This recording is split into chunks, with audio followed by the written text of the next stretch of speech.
It is an honor to be here. As a young man raised and brought up in the public school system, I pledge my allegiance to that flag every single day. And the honor, maybe one of the greatest honors of my life today, is to be here and leverage the work that I've done as testimony that may in some way benefit this nation that I love. I'd like to start by saying thank you to Chairman Corker for your leadership in this endeavor, and to Senator Cardin.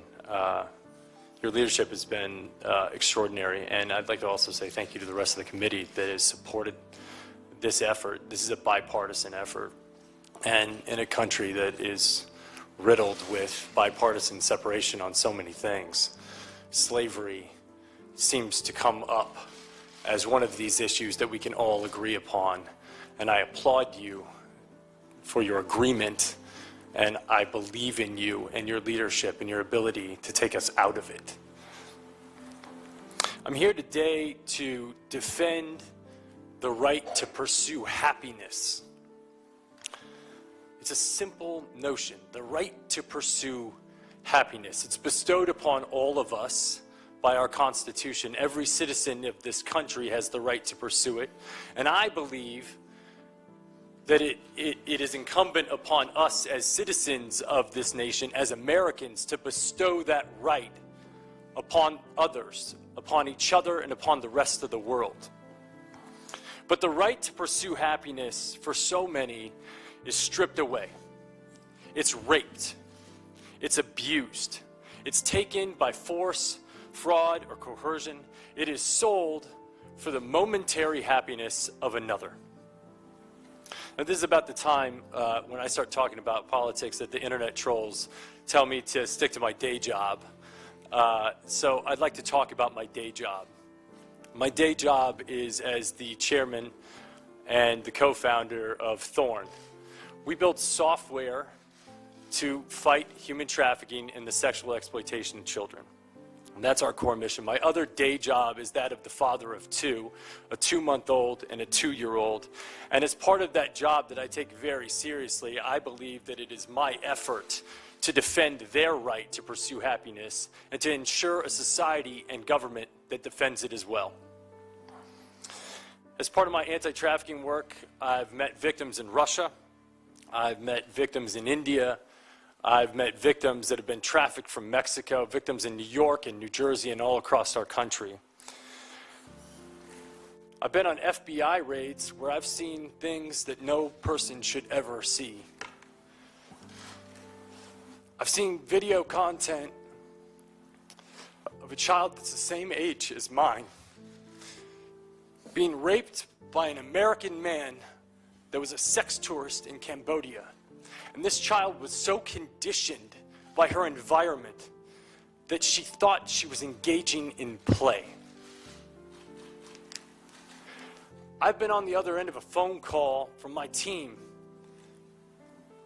asking for my help because we had received a call from the Department of Homeland Security telling us that a 7-year-old girl was being sexually abused, and that content was being spread around the dark web.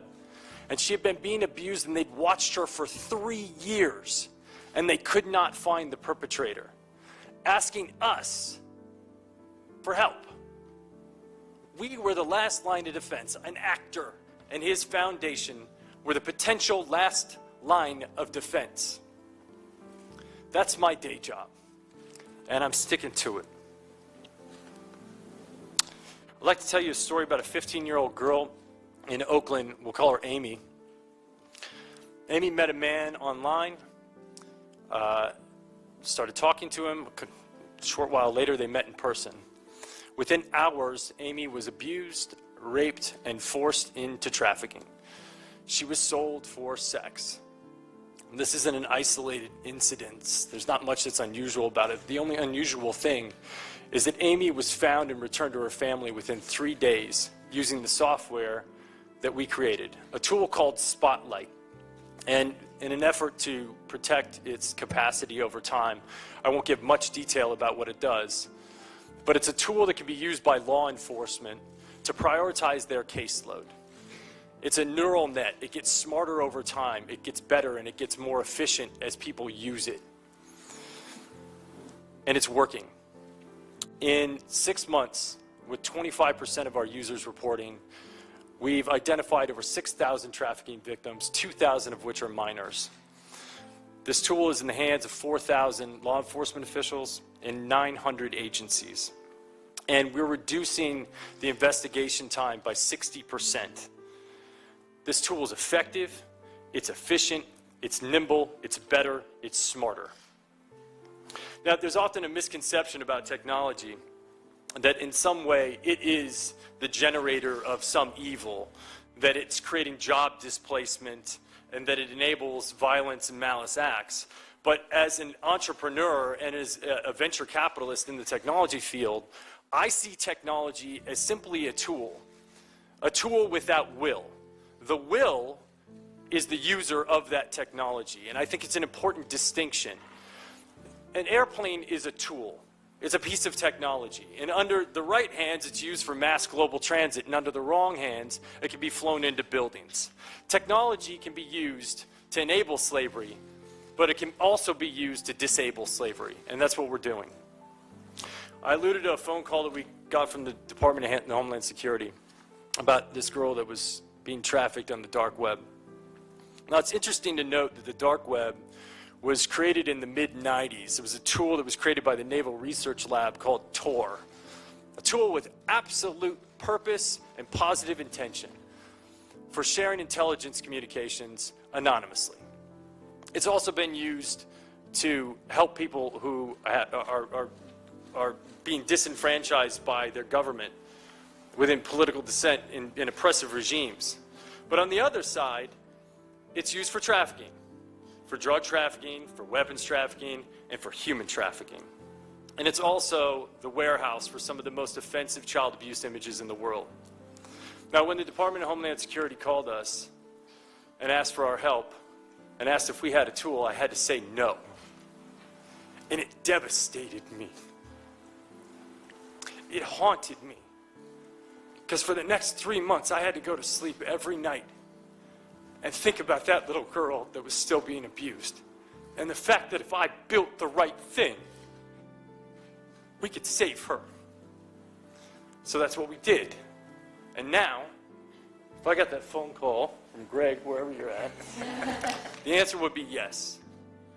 We've taken these investigation times of dark web material from 3 years down to what we believe can be 3 weeks. The tool is called Solus. Once again, I won't go into too much detail about the tool, but it's being used by 40 agencies across the world today in beta, and we believe that it's going to yield extraordinary results. And just like Spotlight, it gets smarter and more efficient and more cost-effective over time. So where do we go from here? What do we need? Obviously, we need money. We need financing in order to build these tools. Technology is expensive to build, but the beauty of technology is once you build the warehouse, it gets more efficient and more cost-effective over time. I might be able to present to you a government initiative where next year I come back and ask for less. And to me, that's like, it seems extraordinary. The technology we're building is efficient, it works, it's nimble, because traffickers change their modus operandi, and we can change ours as well, just as efficiently, if not more efficiently, as they can. It's enduring, and it only gets smarter with time. We also are collecting data. We have KPIs. We actually understand that if we're delivering value, we increase our efforts in that area. If we're not delivering value, we shut it down. And it's a quantifiable solution. One of my mentors told me, don't go after this issue if you can't come up with a quantifiable solution. We can quantify it, and we can make the work that we're doing and the initiatives that you put forth accountable. My second recommendation is to continue to foster these private-public partnerships.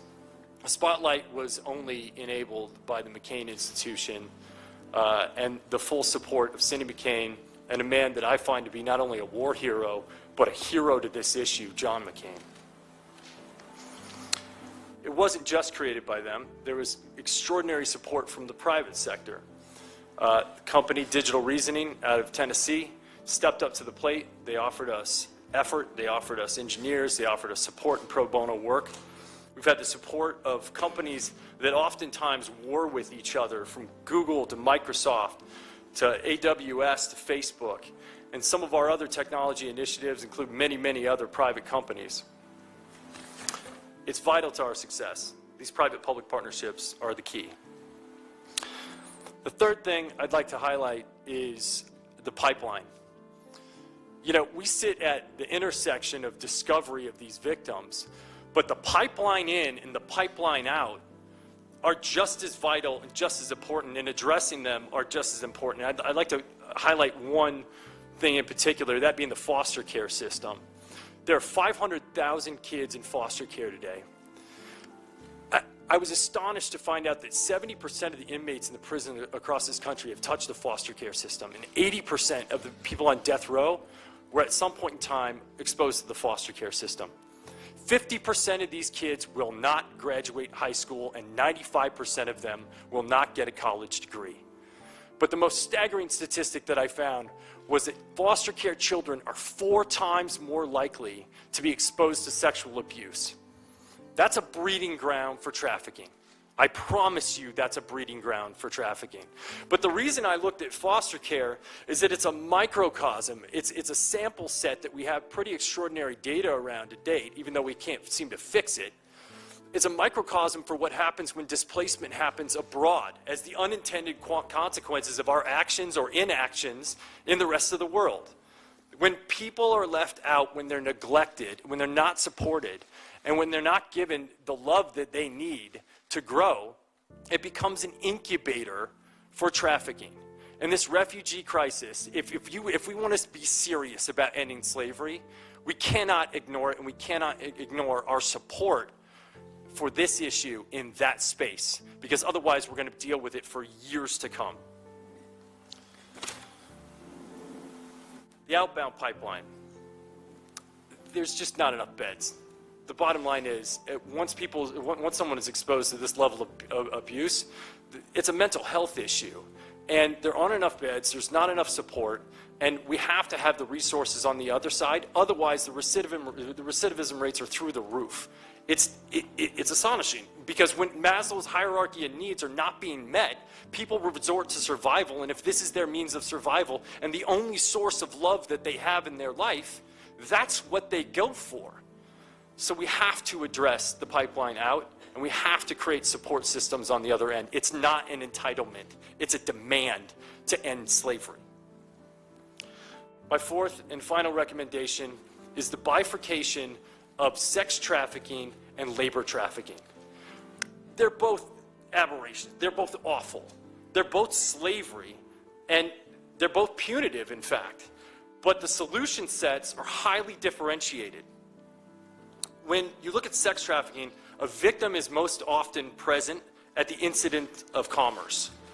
And this provides an opportunity for drastic intervention. Whereas in labor trafficking, the victims are being hidden behind the manufacturers and the merchandisers. And it requires an entirely different set of legislation and proactivity and enforcement in order to shut it down. Now, there's a lot of rhetoric that's going on in the world right now about job creation in the United States. Well, if we want to create jobs in the United States, I would ask you to consider eliminating slavery from the pipelines of corporations.